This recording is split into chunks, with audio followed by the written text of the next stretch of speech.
So today we're going to look at using trig formulas and verification. And the first part at the top of our notes says use the sum identities to derive the double angle identities. So if you do have your colored trigonometric identity value sheet out, you can refer back to it. But the first part in this is that sine of 2 theta is the problem. We want to come up with what does sine of 2 theta equal.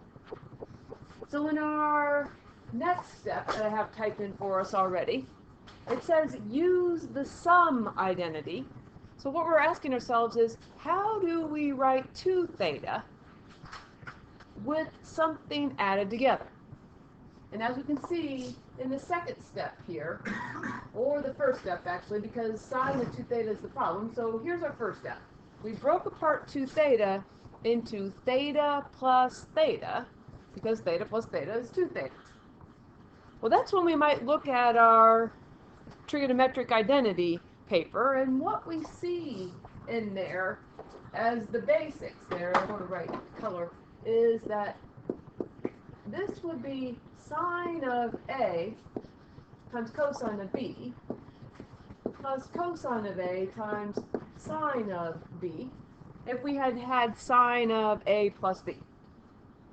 So what we're really going to do now that we've broken apart 2 theta into theta plus theta is we want to really fill in what we've got here, which is we've got sine of theta. That's our first angle in the sine of theta plus theta.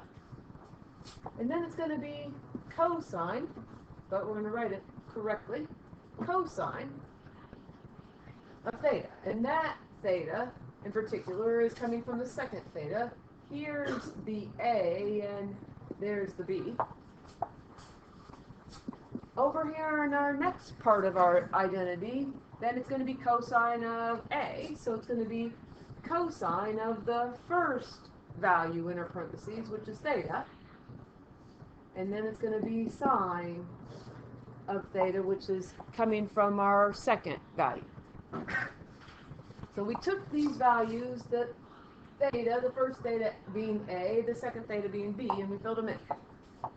What we're trying to come up with, well, what does sine of 2 theta equal? So there's one more thing that we need to recognize, and that is that sine of theta times cosine of theta is the same thing as cosine of theta sine theta. In other words, what can happen is we could change the order of our second expression, and we could rewrite it as sine theta times cosine of theta. And then what we have is we have 1 sine theta cosine theta plus 1 sine theta cosine theta. And when we add our like terms together, we add the coefficient, and we get 2 sine theta cosine of theta. And if you look at your colored paper again with the identities, well, what does 2 sine theta cosine theta equal? Well, it equals sine of 2 theta.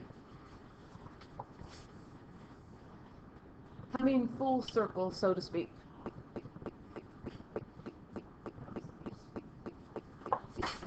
And it's just, we know what sine of 2 theta is, and we are familiar with using sine of A plus B, but it's just now it's showing that it really does equal that. And that's what we're going to do on the following 2. The next one being the cosine of 2 theta. Remember, that's the problem. We're going to break that apart, the 2 theta apart, into 2 values that are added together, theta plus theta. So this theta is our A and this theta is our B.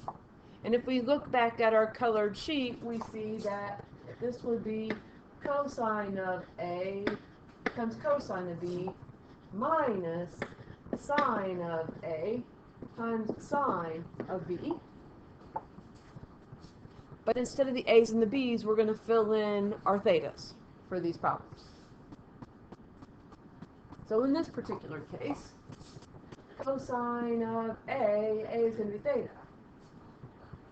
And cosine of B is going to be theta. And sine of A, well, we just said A is theta. And same thing here with the B is theta. So we take a little closer look at this. Cosine theta times cosine theta. Cosine theta times itself is cosine squared of theta. Sine theta times sine theta is sine squared of theta. And if we look back at our colored list of identities paper, what does cosine squared theta minus sine squared theta equal? Cosine of 2 theta. It's kind of a nice way to ease back into the lesson. So if we look at tangent now, you kind of see the pattern here. We've got tangent of theta plus theta. So our first theta will be A and our second theta will be B. And if we fill this back in, what we've got is I need to look at this one. Tangent, whoops, I'm going to put it in terms of A's and B's here. Tangent of A plus tangent of B divided by 1 minus tangent of A times tangent of B. But instead of the A's and B's, we're going to fill in the value of theta back into our function. So tangent of 2 theta is the problem. We rewrote 2 theta as the sum. 2 values added together. And now we can fill in the rest here. This becomes tangent of theta plus tangent of theta. We put in the theta for A. We put in the theta for B. In our denominator, it becomes 1 minus tangent of theta times tangent of theta. Again, filling in. What does tangent of A? Well, tangent of A is tangent of theta. And the B in our function is theta. And we can simplify this. We've got some like terms up here in the numerator. We have 1 tangent theta plus 1 tangent theta gives us 2 tangent of theta. And down here in the denominator, tangent of theta times tangent of theta is tangent squared of theta. And hopefully, if we look back on our colored identity sheet, what we will see is that this value, 2 tangent theta divided by 1 minus tangent squared theta, is tangent of 2 theta. And again, that's a nice way to kind of ease back into the week. As we flip down here, we actually are going to go back into verifying these identities. And remember, when we verify an identity, we pick one side and we only use that side. And we want to turn one side, frequently the left side, back into the right side. So it might be helpful to look back at our colored papers with our identities on them to help. But when we start this one, let's start with the left side. And what it says cosine of pi minus x. Well, remember, what we just saw a couple minutes ago is that this would use the cosine A times cosine B plus sine A sine B, which you may or may not need to write down the cosine of A minus B identity. The pi is the A, and the x is the B, and we're going to fill those values back into this function. using the left, we want to turn it into the right side. So we end up with cosine of pi times cosine of x. Filling the pi in for A, filling the x in for B, plus sine of pi times sine of B.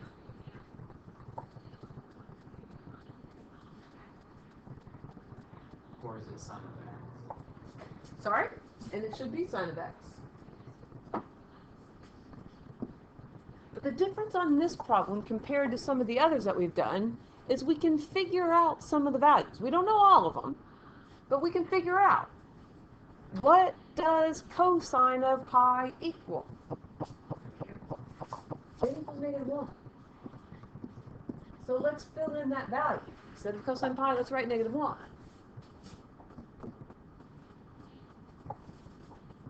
Do we know what sine of pi equals? It equals 0. It's 0 times sine of x. So when we simplify this, we've got -1 cosine of x plus 0 sine of x.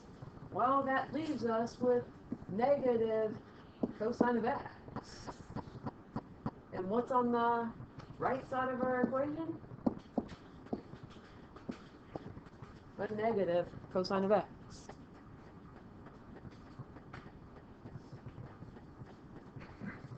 Difference once again is that we have some values that we can figure to help us. So sine squared x plus cosine of 2x equals cosine squared of x. Again, a lot of the time we use the left side to verify an identity. Any thoughts on what we can do for our first step?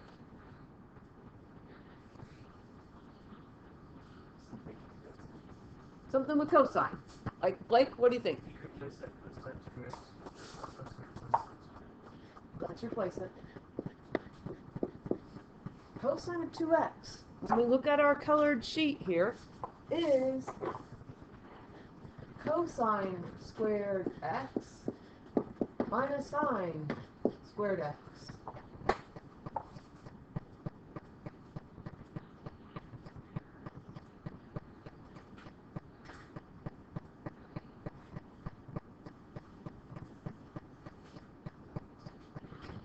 And once we replace that value, what do you see now?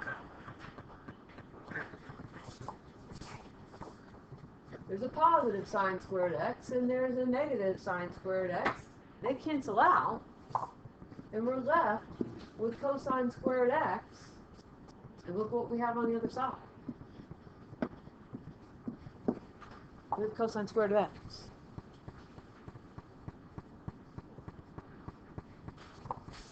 So we didn't have any values this time, but we were able to fill in what cosine of 2x equaled and consequently simplify that very quickly.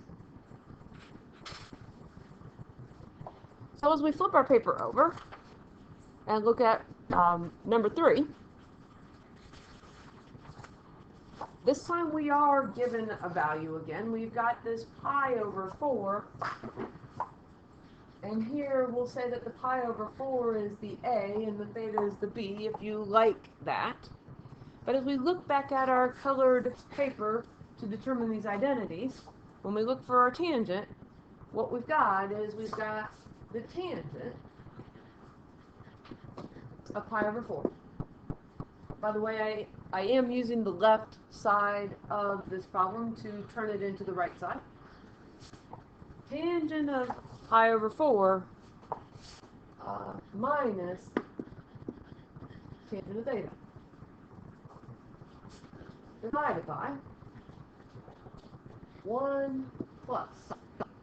So watch out for your signs. Look back at your paper for the signs. But since we subtracted here, we're going to add here. It's going to be 1 plus tangent of pi over 4 times tangent of theta.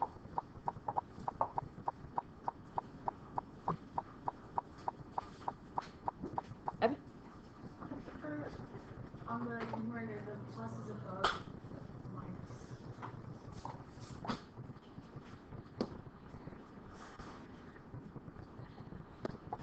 pause the video for a minute. Coming back to the problem here.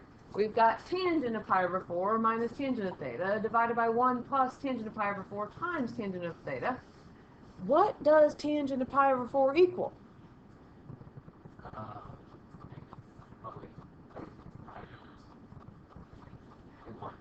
One. It took us a few minutes. It equals 1. And then we still have the minus tangent theta. We can't simplify. Down here we have 1 plus tangent of pi over 4 is 1 times tangent of theta. Well, we didn't really need to write the 1 in front of that denominator, tangent of theta.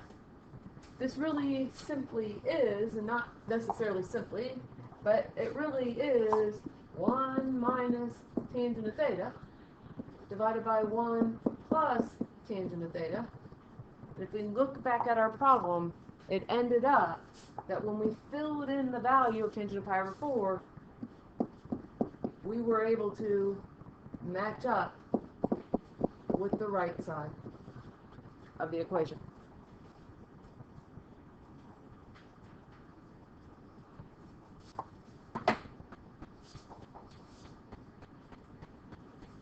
So lastly, as we look at the last problem, what I hope we recognize fairly quickly is that we have theta over 2. And theta over 2 means that we're going to have to use a half angle identity. So if we look at our colored paper on there, it's sine squared of theta over 2. Going to still continue to use the left side. But if we just look at sine of theta over 2 from our colored sheet, we see that the identity is going to be the square root of 1 minus the cosine of theta all divided by 2.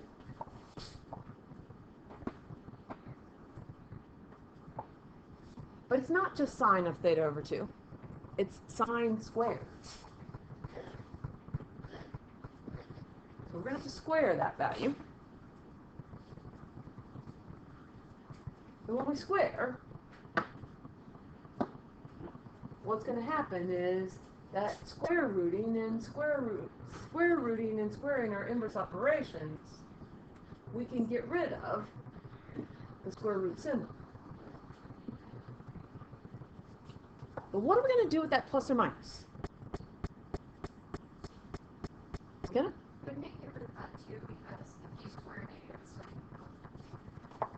positive times positive is positive. Negative times negative is still positive. We don't need to write the plus or minus anymore either, because either sign squared becomes a positive. So now we've got 1 minus cosine theta over 2. But as we glance to the other side, what we see on the other side is that it has secants in the problem. Well, how are we going to get secants in our problem here? And there's probably more than one way to do this.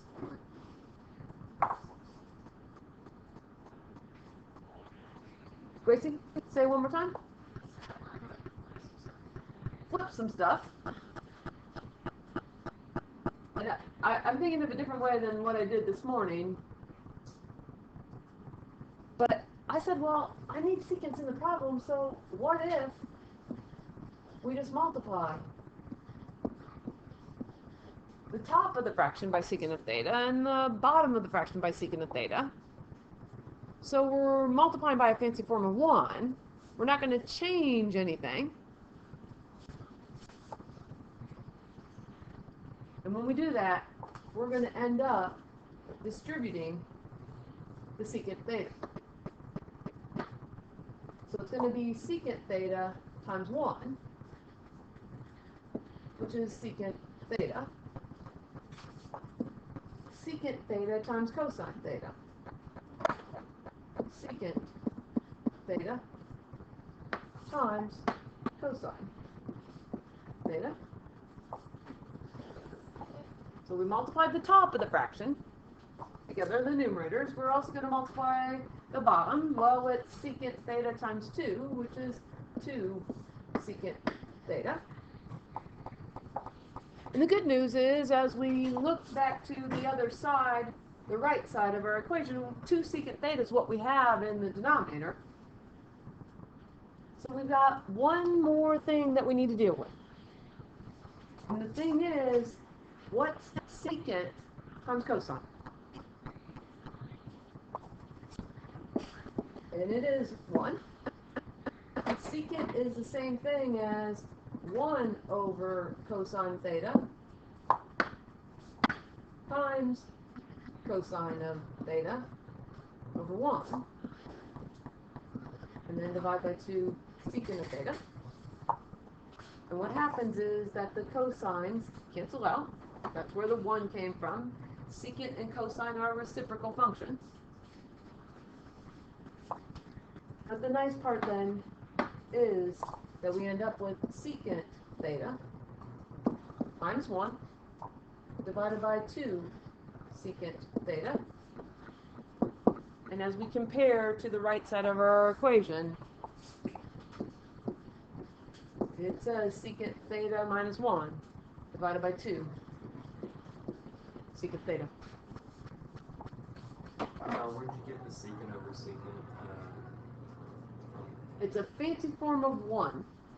And what I was trying to do is I was trying to come up with some way. I looked here, and in the lilac, we ended up with 1 minus cosine theta over 2. Well, there was no secants in it.